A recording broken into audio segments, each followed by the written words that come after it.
We're going to go over a game now between the world-renowned MRJobe and Stockfish 37. Now, Stockfish 37 has been rated the highest of any engine, far above Leela Chess and Alpha Zero. So truth be told, the Leela Chess and Alpha Zero were dominating the field as they progressed, and then I think the engineers and the software engineers at Stockfish got a little ticked off. They thought, you know what, we have to find a better way to do their software so that they can get back in the game. However, when they met the mind of MRJobe, they weren't quite ready for the challenge. So we're going to go over a game between MRJobe and Stockfish 37. Hope you enjoy. Stockfish starts off with his standard C3 met by the E5. Now E5 was a very valuable move, as you'll see in the future in the game. It had several opportunities to be used as a piece to harass other players' pieces, as well as being a sacrificial piece to gain advantage. Then Stockfish comes and attacks the pawn. The pawn is defended, and he jumps for space right here and preparing to move the pawn down to protection, and so this queen can come out and check the king. But of course Marshall sees that and blocks. Pawn comes down, ready to fianchetto if necessary, or if desired, and that is met by an attack on the knight. That must be defended, so he moves the pawn down. Stockfish moves the pawn to protect the knight.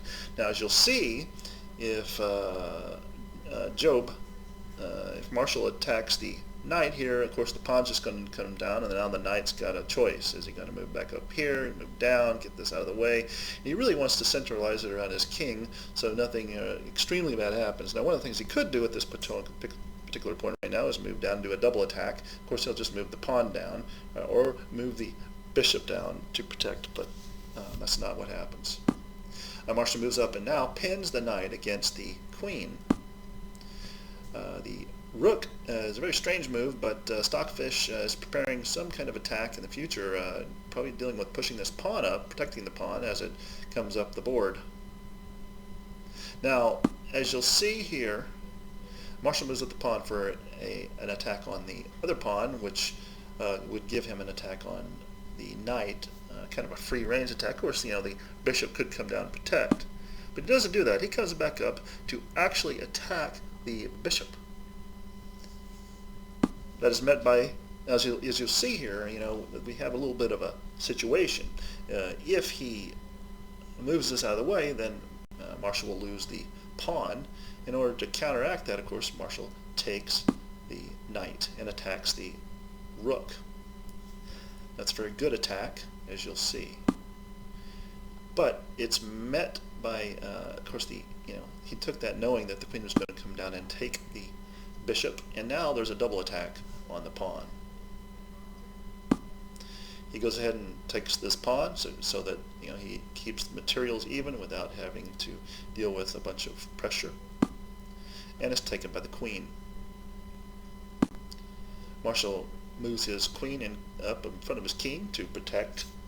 And one thing you have to watch out for things like this is you got to watch out sometimes in getting your king and your queen on the same line, because if they get on the same line, then you'll have situations like rooks coming over, attacking it, pinning the queen against the king. And of course, the queen would then have to take the rook, and lose. It's a queen-rook trade, which is a bad trade, of course. Also, if you put it in diagonals, then you have bishops coming down with that kind of problem associated with it. So, but in this particular situation, you'll see why he does this. Now, a bishop comes and attacks the knight, and also cutting through this area. And of course, now Marshall cannot move the pawn up because it would be unprotected, and he'd have three pieces attacking it. He goes ahead and castles at this point. And castles, I think it was a good idea at this point to castle because, as you see, most of the pieces or on the left side of the board here.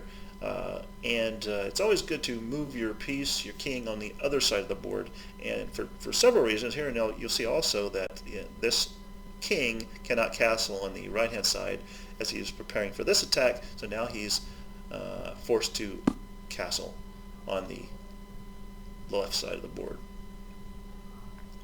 Marshal attacks the queen. Queen moves back. Now at this particular point you could look and you say, well, why doesn't Marshal move his pawn up to attack the queen again? Well, that might be a good move. He could slide around all this, but then he's blocking pieces. He could go back here, but Marshal chooses to push a pawn first. And he's doing that because he wants to block the knight coming down so he can do a pawn push up on the h-file. The rook is centralized in the middle of the board. As you see, there's a potential attack on the queen. Marshal does his push. Now, in doing the push, as you see here, he knew that the pawn was open for attack, but he felt that this was more important because at the time he wanted to keep this knight from coming down. Now he prepares to, basically he's covering this square right now. Now the knight can't come down without the this knight taking it. He's still allowed to push up. The knight can't come down here because of this piece and this piece, and if he, of course he's not going to make that risk. Then he moves it back. So as you see here, he attacks and covers a square, and then Stockfish said, well, the best thing to do right now is to move my queen back to prepare some other attacks on the king side.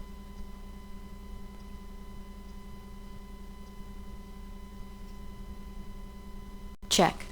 The check is made. Now you see this check. The check is attacking the queen and the rook at the same time, but as you'll see, with the moving of this piece over here to protect the knight, or protect the rook that is, Marshal actually doesn't go for the knight, as Stockfish predicted. Marshal goes for the pawn to keep the king on the run. Now he moves it, so he did this maneuver where he moved here and then back down. You'll see. So now Stockfish comes down and attacks the queen. But the queen slides over onto the h-file to, if he were to move this and say check the king, which he wouldn't do because the bishop's there, of course, or anywhere else, he's going to be met with an attack on the queen. Pawn comes down to challenge the pawn in the middle. Now if he does take, of course, it can be retaken by the knight or taken with the pawn with an attack on the queen. The bishop slides up. Now there is a potential here for a sacrifice, but we'll see what happens. Now Stockfish comes down with attack on the king. Pretty strong attack. He slides over. Now if you see right here, he's got these three pawns going up, so it is quite a protection, but as you'll see in the future here, that provides a slight weakness to this side, especially when the bishop and the queen line up for an attack.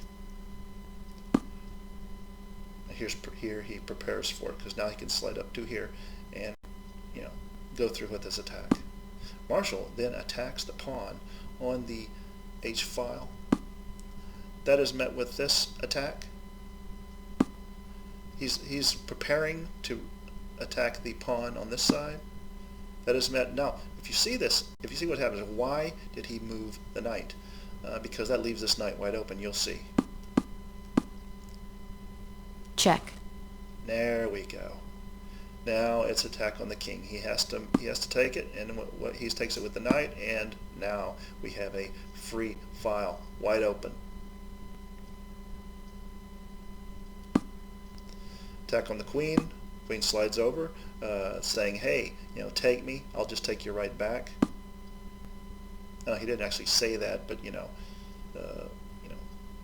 what I mean. So check. Now the pawn is taken. Now that's what he forced him to do. So he forced the queen to move, and now he gets the pawn. Now you see Stockfish is big trouble because his queen is right out in the open. He does have the ability to protect it with the pawn, but now we have two pieces on this side ready, two rooks ready to slide over at any time to do all sorts of damage to the king side. And now you also see what Marshall has done throughout the game is he's kept the bishop and the rook on the queen side from coming into the game at all. Similar to what Alpha Zero does, if you ever watch Alpha Zero games. The bishop is put in place, protected by the queen, blocking the exchange of the king and the rook. Marshall slides over to double the attack. Now the king gets out of the way.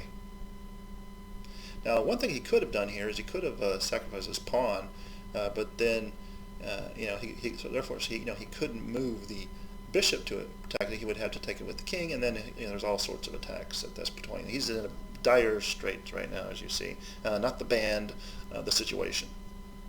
Check. The check comes in, slides over, and then he moves pretty much the only good place he can move. He doesn't want to go back in this area because he'll get stuck there and he won't be able to get out. Now he could move back there, move the pawn up, and then have some way to zigzag around, but he didn't want to get into that situation. Marshall takes over the 7th rank. Actually, I guess in this case, the 2nd rank. Stockfish prepares for the big attack that he's been waiting for quite some time on the B7 pawn. Sorry about that. Itchy nose. Now, I want to give you 7 seconds to look at what Marshall does next. Spectacular move.